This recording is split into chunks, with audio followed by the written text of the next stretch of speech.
Welcome to the whole 9 yards. Hello again, everyone. I'm Ralph Ventre, here to bring you the whole 9 yards on Week 6 of Northeast Conference football. Yes, we're almost halfway home when it comes to the 2014 regular season schedule. This week, 5 NEC teams will have a final chance to tune things up prior to the start of conference play, which begins Week 7, October 11th. 5 NEC teams in action in Week 6. St. Francis and Central Connecticut are idle. Now let's get to work with the No Huddle preview. Leading off this week, it's Sacred Heart. Bryant and Central Connecticut have already done it. Now Sacred Heart will try to do it. That is, beat a CAA team on the road.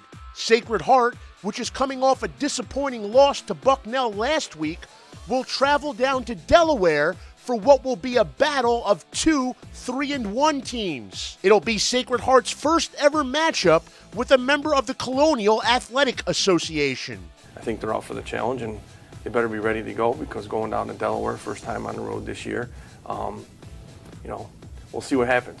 The UDel Blue Hens are rolling right now after a season-opening 62-0 loss at FBS member Pittsburgh.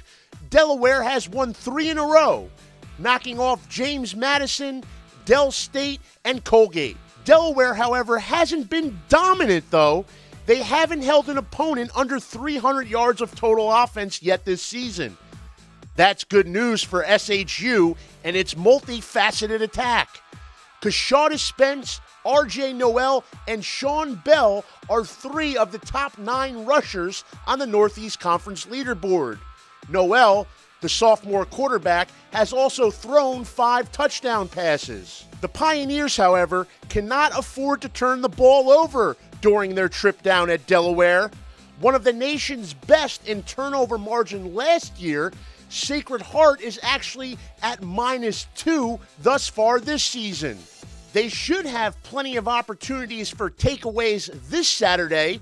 That's because Delaware has been intercepted 6 times this year and has fumbled 8 times. Surprisingly, though, they haven't lost any of those 8 fumbles. Can the Pioneers win the turnover battle?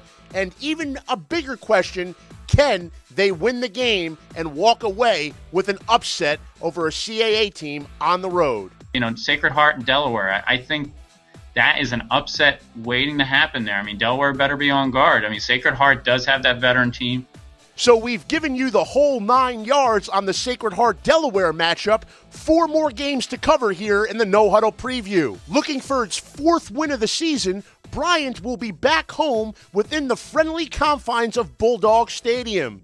Last week, the Bulldogs traveled down to Big South member, nationally ranked Liberty, and fell 38-21 in what was not an easy environment to play in. They'll be back home this Saturday, though, for the first time since knocking off Maine at Bulldog Stadium. Bryant is also going to look to cap off what has been a successful non-conference season for the Bulldogs, and they'll look to do that by doing something that NEC preseason favorite Sacred Heart was unable to do earlier in the season, and that's beat the Bucknell Bison. Bucknell, though, particularly its offensive line, will pose some challenges for the Bulldogs. This is the best offensive line we've seen. Maine, Liberty, Stony Brook, Merrimack, doesn't matter. This is a terrific offensive line. It's all older guys. They've been together for at least 3 years, and they're very physical. They run the ball. It's exactly what we want to be, what we're striving to become. So as you've heard from Coach Fine, the Bulldogs, Jeff Kovitz and company, will have to win those battles up front, and maybe even the Bulldogs can beat Bucknell at their own game. The Bulldogs would like to control the clock, control the tempo by running the ball well with Paul Canaveri and Ricardo McCray, a nice complementary duo. Our third Week 6 matchup focuses on another NEC team that is coming off its bye week, Robert Morris.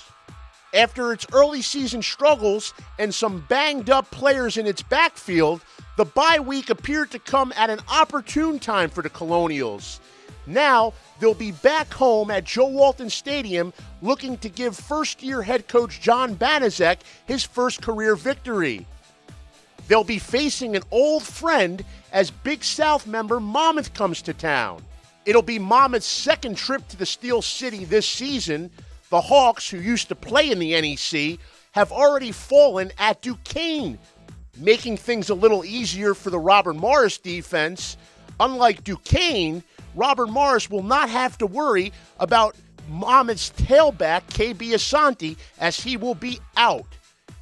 On the other side of the coin, Monmouth is going to have to prepare for a quarterback who they probably have not seen much of. That's because Robert Morris made a change during its bye week, and Derek Abbott will get the start under center.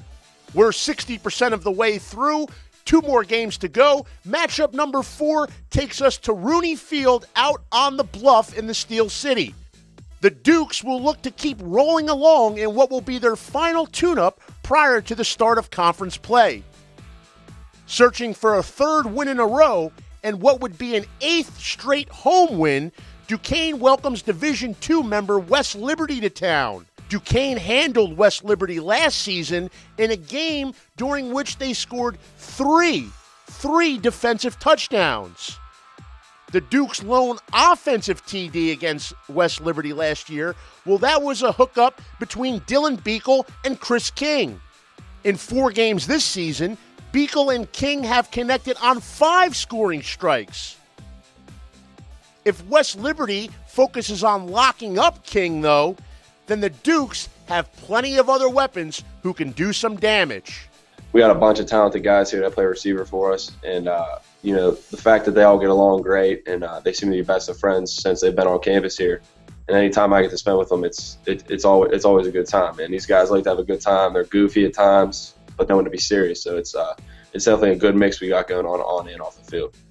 Our last matchup takes us to Staten Island, New York. Finally, it's home sweet home for Wagner. The Seahawks have played 4 games thus far this season, all on the road.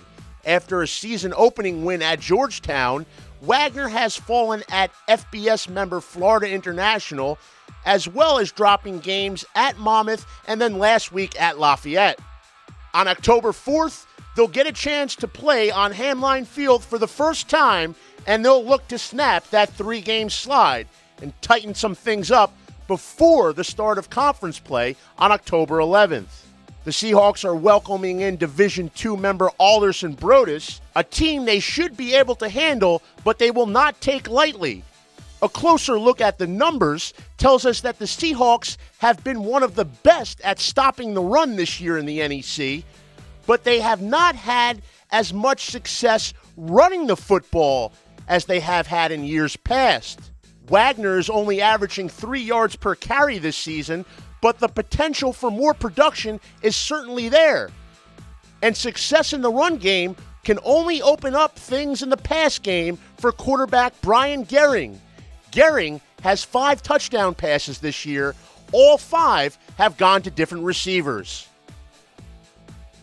He'll look to add to that mark Saturday on Staten Island in a game you can watch right here on NEC Front Row. After no huddle and no substitutions during that preview, it's time for a Twitter timeout. This week's featured tweet comes from Matt Straub, a writer for the New Britain Herald. As you can see, Matt has become quite familiar with Rob Holloman and his rushing prowess. Straub was on hand at a Root Field to watch Holloman in Week 5 as he dismantled the URI defense. Central Connecticut has 2 wins over CAA members this season. Rob Holloman in each of those victories has gone over 200 yards from scrimmage.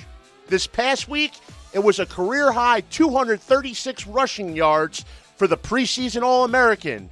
He ranks 4th in all-purpose yards per game amongst FCS leaders. Now let's take a look at X's and O's. It's time to feature one player on the offensive side of the ball and another player on the defensive side.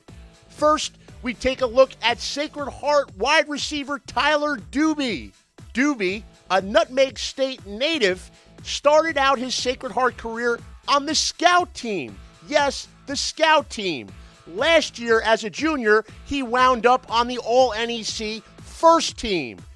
The preseason All-NEC selection in 2014 has 26 catches already this season and a league-high 6 touchdowns. I remember freshman year, I was with first team defense and he was on the scout team. And every day at practice, Coach Wiss was just mad because there's this kid who's killing our D-backs and he can't be stopped. And he's catching one-handed passes, he's diving for passes, and he's just making our team look horrible, our defense look horrible. And we're just like, who is this guy? Who is this guy? And it was Tyler Doobie. He may not look that intimidating, but Tyler Doobie has been getting it done. Now on the defensive side, it's a quasi-defensive player / special teamer. It's Wagner punter, fifth-year senior A.J. Firestone. The transfer from Penn State is the reigning NEC Special Teams Player of the Week. Firestone, who led the NEC in punting in conference games last year, has gotten off to a fine start in 2014. At Lafayette, a road game, at night, he kicked 6 punts, averaging more than 41 yards net and placing 4 of those 6 punts inside the opponent's 20. None of the 6 punts were even returned.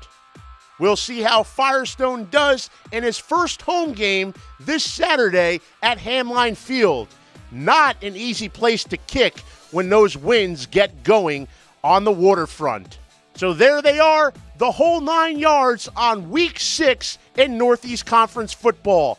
5 teams will be in action, 2 teams are off, and we'll have plenty of live programming right here on NEC Front Row. Enjoy the games. Until next week, I'm Ralph Ventre with NECFrontRow.com. Thanks for watching.